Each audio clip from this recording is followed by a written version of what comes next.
మనకు ఒకటి అర్థం కావాల్సినటువంటి విషయం, కేటీఆర్ ఫార్ములా ఈ రేస్ కేసుకు సంబంధించినటువంటి వ్యవహారంలో హరీష్ రావు ఎందుకు సైలెంట్గా ఉన్నాడు? ఎందుకు మాట్లాడుతున్నాడు ఆయన? హరీష్ రావు ఈ టాపిక్లోకి ఎందుకు రావడం లేదు? ఆ ఫార్ములా కేసుకు సంబంధించినటువంటి వ్యవహారాన్ని హరీష్ రావు పట్టించుకోవద్దు అనుకుంటున్నాడా, లేకపోతే బామ్మాడిది పోతే బాయతి ఉంటే నేనే కదా అనేటువంటి ఆలోచన ఏమైనా ఉందా? హరీష్ రావు ఎందుకు సైలెంట్గా ఉన్నాడు ఈ వ్యవహారంలో? ఇది ఇప్పుడు అసలైన ప్రశ్న బీఆర్ఎస్ పార్టీలో. గతంలో నుంచే ఏసీబీ కేసు నమోదు చేసినటువంటి డిసెంబర్ మాసం నుంచి ఇప్పటి వరకు అనేక పరిణామాలు చోటు చేసుకుంటూ వస్తూ ఉన్నాయి. సో కేటీ రామారావు అరెస్ట్ అంటూ ఏసీబీ నోటీసులు జారీ, తర్వాత ఈడీ జారీ, ఆ తర్వాత ఎంక్వైరీ కోసం నోటీసులు ఇచ్చినటువంటి పరిస్థితుల్లో హైకోర్టులో వాదనలు ప్రతివాదనలు తీర్పు పెండింగ్లో ఉన్నటువంటి పరిస్థితి, ఈ అన్నీ చూస్తున్నటువంటి పరిస్థితుల్లో సో మరి కేటీ రామారావు సొంత బామ్మాడిదే, ఆయన వ్యవహారంలో హరీష్ రావు సైలెంట్గా, అంటే నాకు కనిపించినంత వరకు అయితే నేనే చూడలేదు. బహుశా ఈ విషయంలో మాట్లాడలేదు, ఎక్కడన్నా మాట్లాడుంటే నేను కరెక్ట్ చేసుకుంటా, అది అట్లా తప్పేం లేదు. మెడికల్ స్టూడెంట్ ఈ కార్ రేసు పెండింగ్లో ఉంది అన్న అని చెప్పని అంటున్నారు. హరీష్ రావు ఈ కేటీ రామారావు గురించి హరీష్ రావు ఈ కార్ రేసుకు సంబంధించి హరీష్ రావు ఎక్కడైనా స్పందిస్తున్నారా? మీరు కామెంట్ రూపంలో తెలియజేయండి బాయ్ సాబ్. వాస్తవానికి నాకు కూడా తెలియదు, నేను అంత అబ్జర్వ్ చేయలే. ఆయన ఆ మాట మాట్లాడడం చూడలే. ఎంతసేపు రైతులు రుణమాఫీ భరోసా, ఆ కౌలు రైతులు వీటి గురించే మాట్లాడడం నేను చూసిన తప్ప, కానీ వేరే విషయాలు అన్ని మాట్లాడుతున్నాడు కానీ ఇది మాట్లాడలేదు. మరి ఏమన్నా మాట్లాడితే అట్లాంటిది ఏమైనా ఉంటే దయచేసి నా దృష్టికి తీసుకురండి, నాకు తెలియనటువంటి. మాట్లాడకపోతే లైన్ క్లియర్ కోసం ఎదురు చూస్తున్నట్టు లెక్క.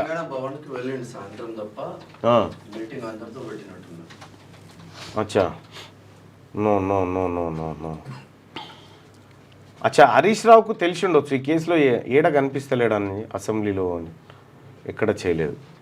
అదే నాకు కూడా కనిపించలేదు, నాకు కూడా అది కనిపించలేదు దయచేసి. ఎందుకంటే నేను కరెక్ట్ చేసుకోవడానికి ఛాన్స్ అడిగిన మిమ్మల్ని. నో లేదని చెప్తా ఉన్నారు. వికారాబాద్ బీసీ టోటల్ జనాభా ఎంత అన్నీ చెప్తా బాయ్ సాబ్. ఇలా నిజామాబాద్ అర్బన్ ఉంది, అర్బన్ తర్వాత మిగతా అన్నీ చెప్పుకుంటూ వస్తాం. నా విఆర్ఓ నోటిఫికేషన్ హరీష్ రావు ఎక్కడ మాట్లాడట్లేదు. బహుశా ఈ వార్తలు అయిపోయిన తర్వాత ఎక్కడన్నా మాట్లాడితే మాట్లాడుతుండొచ్చు. సో మరి నేను మాట్లాడడం లేదన్న హరీష్ రావు, మాట్లాడలేదు, నేను మాట్లాడడం లేదు అన్న Harish Rao. Okay no no no no అంటూ దయచేసి మార్నింగ్ న్యూస్ చూస్తున్నటువంటి మిత్రులారా ఈ లైక్ బటన్ క్లిక్ చేయండి, అలాగే షేర్ చేయండి. హరీష్ రావు ఎందుకు సైలెంట్గా ఉన్నాడు? కేటీ రామారావు వ్యవహారంలో హరీష్ రావు సైలెంట్గా ఉండడానికి కారణం ఏంటంటే ప్రస్తుతం బీఆర్ఎస్ పార్టీలో ఒక స్తబ్దమైనటువంటి వాతావరణం నెలకొంది. దాంట్లో ప్రధానంగా ఏంటంటే నిన్న మొన్న మనం పేపర్లలో చూసినటువంటి వార్తలను ఒకసారి గమనిస్తే బీఆర్ఎస్ పార్టీ చీఫ్ అయినటువంటి కేసీఆర్ ఫామ్ హౌస్లో ఏడాది కాలంగా, ఒక్కరోజు కూడా కాదు, ఏడాది కాలంగా ఆ ఫామ్ హౌస్లో ఆ చెట్టు కింద కూర్చునే బదులు ఏమైనా హిమాలయ పర్వతాలలో ఏమైనా గుహకాడ కూర్చుంటే అదో రకమైనటువంటి వాతావరణం ఏర్పడుతుంది. కానీ ఆ చెట్టు కింద కూర్చొని సరే వచ్చిపోయేటోళ్ళని పలకరించుకుంటే ఏదో వ్యవసాయం ఆయన ఏందో రెస్ట్ తీసుకుంటా ఉన్నాడు. కానీ హిమాలయ పర్వతాల్లో పోతే మరి ఆయన పేరు ఏం పేరు? జగదీష్ ఎవరు ఆయన పేరు? ఇదే మటన్ షాప్ పంపిస్తాడా? జ్ఞానేశ్వర్ మటన్ షాప్ పంపిస్తాడా? వచ్చి షేవింగ్ చేస్తూ ఉంటారు, ఇదంతా ఉంటుంది మళ్ళీ పరిచయం ఏమవుతుంది. కానీ కాకపోతే ఏంటంటే ఈ 1 ఇయర్ని అటుకేటాయిస్తే కొంత, ఎందుకంటే నరేంద్ర మోడీ గారు కూడా ప్రతిసారి ఎలక్షన్ వచ్చినప్పుడల్లా ఎలక్షన్ కంప్లీట్ కాగానే పోయి ఆ గుహలో కూర్చొని 10-12 గంటలు కూర్చొని వస్తాడనేటువంటి ఒకటి ఉంది కదా. సో ఆ గుహ ఖాళీగానే ఉన్నట్టుంది. ఆడి కేసీఆర్ గారు పోతే అయితే ఏడాది కాలంగా రెస్ట్ తీసుకుంటున్నాడు. నిన్న మొన్న పత్రికల్లో వచ్చిన వార్త, కేటీ రామారావు గారు ఏమంటా ఉన్నారు, త్వరలో బీఆర్ఎస్ పార్టీ అధ్యక్షుడు ఎన్నిక ఉంటుంది అనేటువంటి మాట చెప్పిండు. ఈ మాట చెప్తే త్వరలో బీఆర్ఎస్ పార్టీ అధ్యక్షుడు అనేటువంటి మాట వచ్చిన తర్వాత ఇటు కేసీఆర్ గారు కేటీఆర్ గారిని కాదని హరీష్ రావుకి బీఆర్ఎస్ పార్టీ బాధ్యతలు అప్పగించే పరిస్థితి అయితే లేదు. ఒకవేళ హరీష్ రావు గారు కేటీఆర్ గారు ఇద్దరు వద్దనుకున్నప్పుడు కవితను ఆప్షన్గా తీసుకుంటారు తప్ప హరీష్ రావుని ఆప్షన్గా తీసుకోరు. కాబట్టి ఇక్కడ కేటీ రామారావు గారు ఈ తీవ్రమైనటువంటి ఆరోపణలో ఈ కేసులో ఇరుక్కొని జైలుకు పోతే, సో మరి ఇక్కడ బీఆర్ఎస్ పార్టీని నడిపించేటువంటి బాధ్యతలు కవిత గారితో అయితే కాదు. ఆమెకు కొంతవరకు పోరాటానికి సంబంధించినటువంటి నాలెడ్జ్ ఉన్నప్పటికీ కూడా పూర్తి స్థాయిలో ఒక లాబియింగ్ కానీ లేకపోతే ఢిల్లీ లెవెల్లో లాబియింగ్లు చేసేటువంటి కార్యక్రమం కానీ రాష్ట్రంలో ఉన్నటువంటి బీఆర్ఎస్ పార్టీ కార్యకర్తలను కథన రంగంలోకి దించే వ్యవహారంలో కానీ ఆమె పూర్తి స్థాయిలో సక్సెస్ కాకపోవచ్చు. కాబట్టి ఉన్న ఏకైక ఆప్షన్ హరీష్ రావే. ఎప్పుడు కేటీ రామారావు జైలుకు పోతే తప్ప ఏది అనధికారికంగా హరీష్ రావు తెర మీదకి వచ్చేటువంటి అవకాశం ఉంది. కాబట్టే సైలెంట్గా ఉన్నాడా ఏంది అనేటువంటి ఒక చర్చ జరుగుతూ ఉంది. సో మరి అది వాళ్ళ పార్టీకి సంబంధించినటువంటి వాళ్ళ కుటుంబ పార్టీకి సంబంధించినటువంటి వ్యవహారం కాబట్టి దాంట్లోకి వాళ్ళు మాట్లాడితే తప్ప నిజాలు బయటకు వచ్చే పరిస్థితి లేదు. గేట్ దగ్గరకు వచ్చి ఏసీబీ గేట్ దగ్గరకు వచ్చి అయితే ఏసీబీ అప్పటిదాకా కూడా ఎవరేమనలే, మీరొక్కరు రండి సార్ లోపలికి రండి అని చెప్తే నేను ఒక్కరిని ఎట్లా వస్తా, అడ్వకేట్ కూడా వస్తాడనేటువంటి మాట ఆయన చెప్పడం జరిగింది. అయితే విచిత్రం ఏంటంటే ఇదే కేటీ రామారావు గారు హాస్యాస్పదమైనటువంటి చర్యలకు దిగుతూ ఉన్నాడు. ఎట్లా మన బడిపోరగాడు నేను ఇళ్ళకి నేను రానళ్ళకి రాను నేను ఎట్లా వస్తా ఆడికి పోను, నేను నాకు మంచిగా అనిపిస్తలేదు ఆడికి, నేను రాను అంటే వాళ్ళు మా అయ్యగాని రా బాబు, మా అయ్యగాని రా, బంగారు కొండ కాదు, మా ఈ కార్ రేసు కాదు, రానైనా మా వజ్రాల కొండ రా, మంచిగా కాఫీ తాపిస్తాం, ఛాయ్ తాపిస్తాం, అన్నీ ఉంటాయి దా, అంగి మీద మరకలు పడకుండా బట్ట కప్పి మీదికెళ్ళి 2 ముద్దలు తినిపిస్తాం రా బాబు అంటే కూడా నేను రాను అని అలిగిపోయిండు. అలిగి గొడరి కాగితం ఇక కొట్టరి అని చెప్పి అలిగి ఆడ కాగితం ఇచ్చేసిపోయిండు. ఇక అటు ఈడీ వాళ్ళు పిలిచే కదా, ఈడీ వాళ్ళు పిలిస్తే ఈడీ వాళ్ళకి చెప్పిండట నాతోటి కాదనంటే మంచిది బాబు, అట్లాగే మీ దయ, మీరు ఎప్పుడు ఎట్లా వస్తుంటే రావచ్చు, లేకపోతే లేదు. మేము మాత్రం పొరపాటున ఒక మాట కూడా అనం, నీ ఎందుకంటే చెంప కూడా గిల్లం, ఇట్లా గిల్ల కూడా గిల్లమయ్యా, నువ్వు నీ ఇష్టం ఉన్నప్పుడు రావచ్చు అనగానే కేటీ రామారావు గారు ఈ కేసుకు సంబంధించిన క్వాష్ పిటిషన్ హైకోర్టులో పెండింగ్లో ఉంది కాబట్టి, అది పెండింగ్లో ఉన్నది కాబట్టి ఎందుకున్నదనే తర్వాతగా ఉన్నది కాబట్టి ఆ కేసు తేలేదాకా నేను రాను పో అని అటుపోయిండు. ఇదే కేటీ రామారావు గారు విచారణను ఎదుర్కోవడానికి ఎందుకు భయపడతా ఉన్నాడు? తొడలు కొట్టిండు, దమ్ముంటే విచారణ ఎదుర్కోవాలి, అట్లుంటారా ఇట్లుంటారా, కడిగిన ముత్యాల లెక్క రావాలి కదా అని రకరకాల మాటలు చెప్పారు ఇదే కేటీ రామారావు గారు గతంలో. మరి కేటీ రామారావు గారు ఒకసారి చూద్దాం, గతంలో కేటీ రామారావు గారు మాట్లాడినటువంటి మాటలు. కేసులో స్టే తెచ్చుకున్నారు, ఇలా కూడా మళ్ళీ స్టే తెచ్చుకోవడం, ఏదో కూడా కోర్టులలో పోయి అడుక్కోవడం తప్ప భయం ఎందుకు? ఆయనకు అర్థం కాదు. దొంగతనం చేసిన వాడు భయపడాలి, దొంగతనం చేయకపోతే నీకు భయం ఎందుకు? స్ట్రైట్ క్వశ్చన్ చెప్పు. Let them stand up for scrutiny or proof brother. If they have not done anything wrong, తప్పు చేయకపోతే భయం ఎందుకు, జంకెందుకు? తప్పు చేసిన వాడే కదా ఈ టైప్ లో అరుస్తాడు.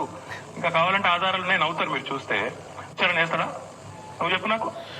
పోలీసు విచారణకు పోవడానికి భయం ఎందుకని అప్పట్లో అధికారంలో ఉన్న సందర్భంలో కేటీ రామారావు గారు విపక్ష నాయకులకు చెప్తున్నటువంటి నీతి సూత్రాలు ఇవన్నీ. తప్పు చేయకపోతే భయం ఎందుకు, రావచ్చు కదా, ఎదుర్కోవచ్చు కదా. ఇక దాన్ని ముచ్చట చెప్తా ఉంటే నవ్విపోదురు కదా, నాకేంటి సిగ్గన్నట్టుగా ఆయన చూడరు, ఆయన కథ చూడరు, ఇగో ఆయన వీడియోలో చూడరు, ఇగో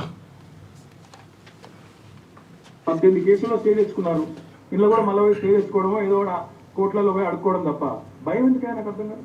దొంగతనం చేసిన వాడు భయపడాలి, దొంగతనం చేయకపోతే నీకు భయం ఎందుకు? స్ట్రైట్ క్వశ్చన్ చెప్పు. Let them stand up for scrutiny or proof brother. If they have not done anything wrong, తప్పు చేయకపోతే భయం ఎందుకు, జంకెందుకు? తప్పు చేసిన వాడే కదా ఈ టైప్ లో అరుస్తాడు. ఇంకా కావాలంటే ఆధారాలు. ఇక మారరు మీరు మారరు. నిన్న ఏమంటాడు, ఇది క్లోజ్ చేయి, నిన్న ఏమంటాడు, తప్పు చేయని వాడు పోవాలి కదా అంటుండు. ఏడికి? విచారణకు. మరి ఈ మొనగాడు ఆయన ఈయనే మళ్ళా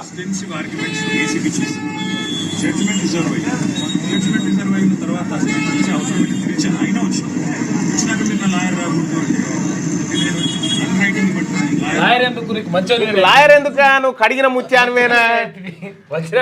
ఆ కేసుకు సంబంధించి నువ్వు సంతకాలు పెట్టి విదేశాలకు డబ్బులు పంపేటప్పుడు లాయర్కి ఇచ్చిపోయావు. లాయర్ని పెట్టుకొని అడిగి ఇది పెట్టొచ్చు నా సంతకం అని పెట్టినావు. పంపుడు చీకట్లా పంపుతావు, పగటీలేమో లాయర్ను తీసుకొని పోలీసు వాళ్ళ దగ్గరకు వస్తా అని చెప్తావు. ఇక్కడ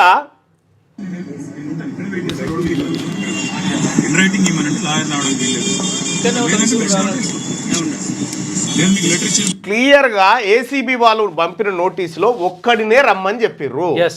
లాయర్ని డ్రైవర్ని ఇలా నెట పెట్టుకొని రమ్మని చెప్పలేదు.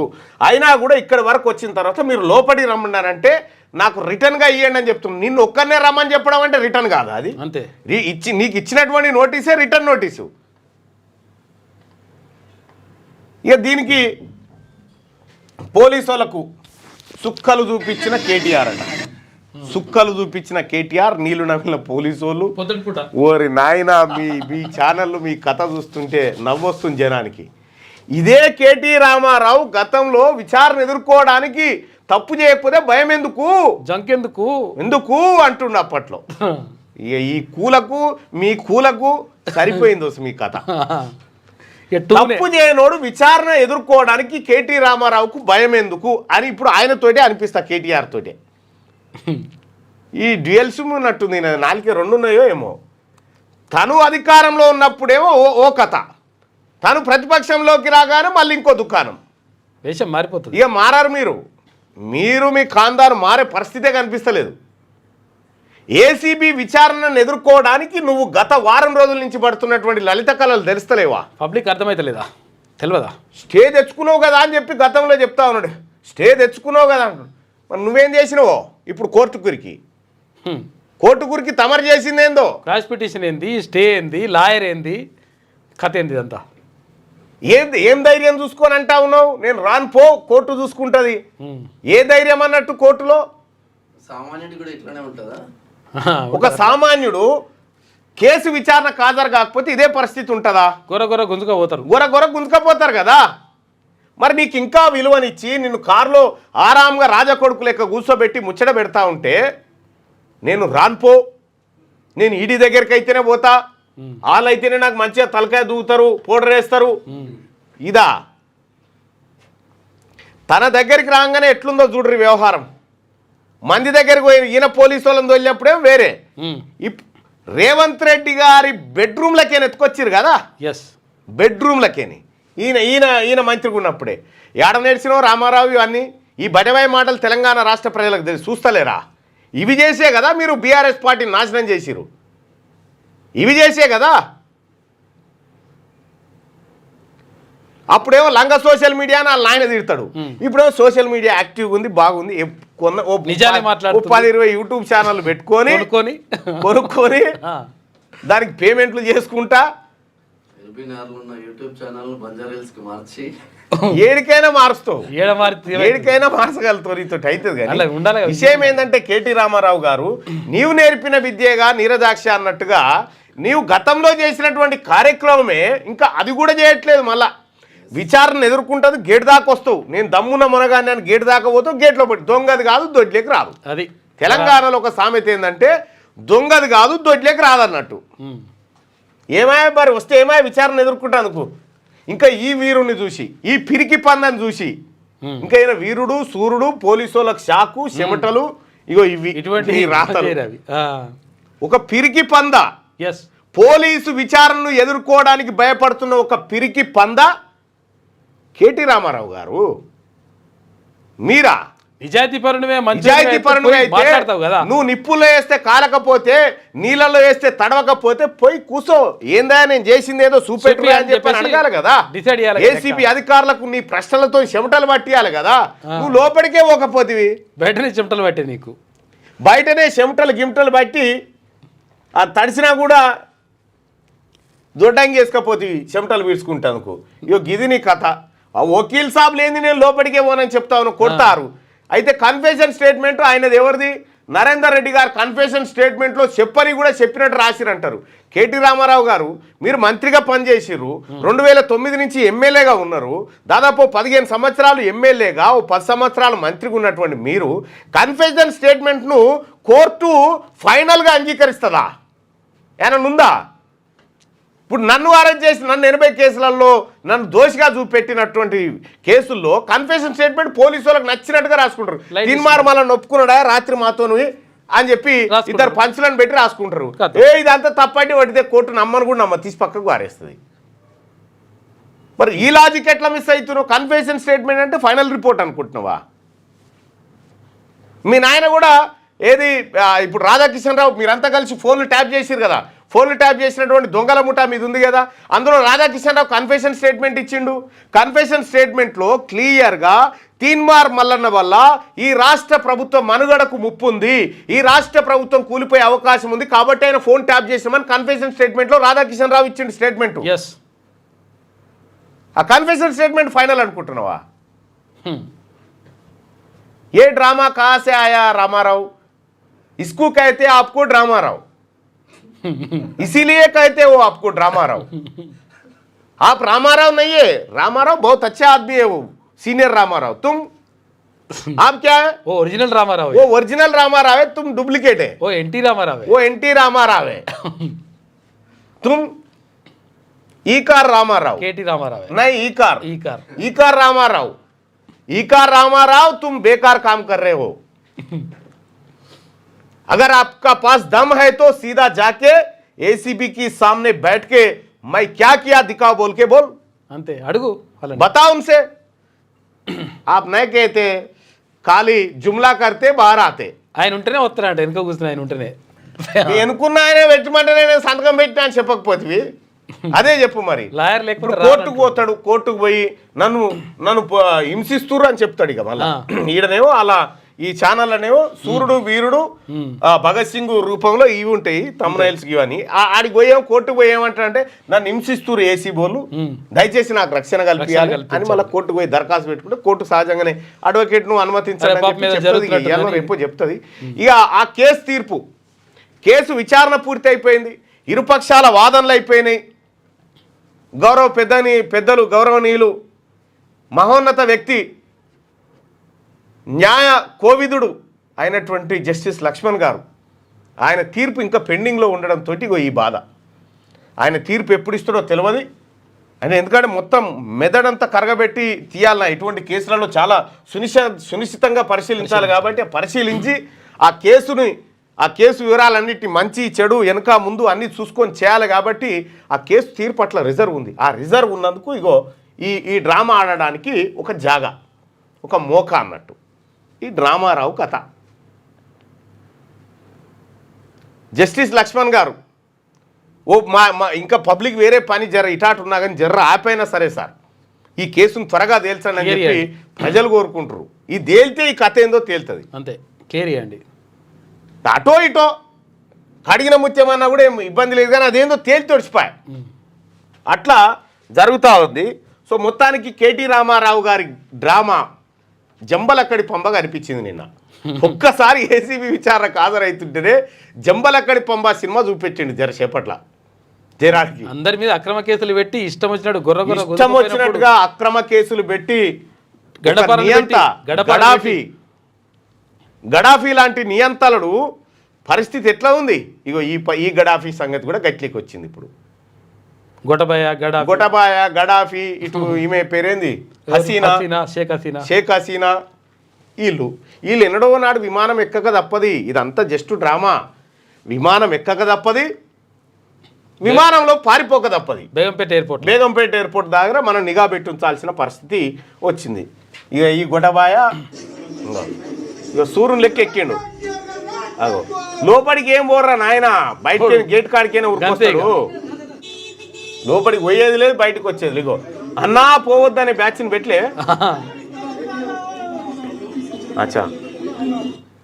అచ్చా ఇప్పుడు ఈ టీవీ ఛానళ్ళు అంటే ఒక్కరు తీస్తే సరిపోదు, అందరికి ఇచ్చుకుంటారు అంతే. ఒక్కరే మెయిన్గా ఒక్కరు తీస్తే అందరికి ఇచ్చుకుంటారు. ఇప్పుడు ఇక మళ్ళీ వచ్చేసి ఎవరు హరీష్ రావు గారా, తెలంగాణ బాగుంది అనుకో. మా వాడు ఆడబోతాడే, వాడు ఇట్లనే మెసేజ్ ఇచ్చి వస్తాడు. అగో నవ్వుకుంటూ వస్తాడు. ఇవ్వలి బాధ వాళ్ళది ఉంది ఇప్పుడు బీఆర్ఎస్ పార్టీలో.